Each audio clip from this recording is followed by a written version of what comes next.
Bismillahirrahmanirrahim. Assalamualaikum warahmatullahi wabarakatuh. Pada kesempatan kali ini, izinkan saya Kusmayanti dari PGMI 2 untuk menyampaikan makalah mengenai Al-Quran dan As-Sunnah, pengertian, kedudukan, fungsi, dan hubungan As-Sunnah dengan Al-Quran. Pengertian Al-Quran. Al-Quran adalah kitab suci yang berisi firman-firman Allah Subhanahu wa Ta'ala yang diwahyukan kepada Nabi Muhammad SAW melalui malaikat Jibril. Ada di dalam Quran surat 81 At-Takwir ayat 19 sampai 21. Merupakan pedoman dan petunjuk hidup umat manusia, hukum, sejarah masa lalu, masa depan hingga akhir zaman.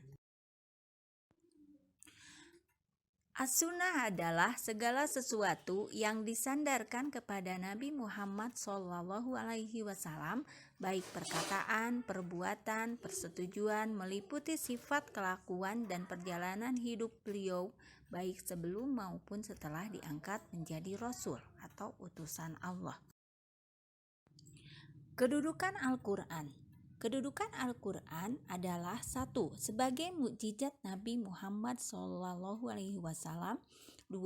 Sebagai sumber hukum Islam yang pertama dan utama, dijadikan landasan berpijak dan pedoman hidup bagi setiap muslim dalam mengatur kehidupan yang terkait hubungannya dengan Allah, sesama manusia, dan alam sekitarnya. Ketiga, sebagai korektor dan penyempurna terhadap kitab-kitab Allah sebelumnya dan bernilai abadi. Kedudukan As-Sunnah. Kedudukan sunnah adalah sebagai berikut. 1.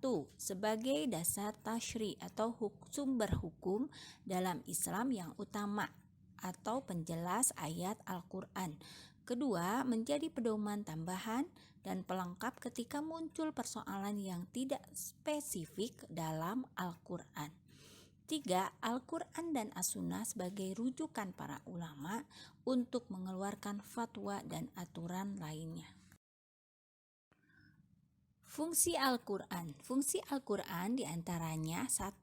Merupakan pembenar atau musyaddiq terhadap kitab-kitab terdahulu dan mengimaninya merupakan kewajiban. 2. Sebagai pelajaran dan penerangan. 3. Sebagai pembimbing yang lurus. 4. Sebagai obat penyakit jiwa.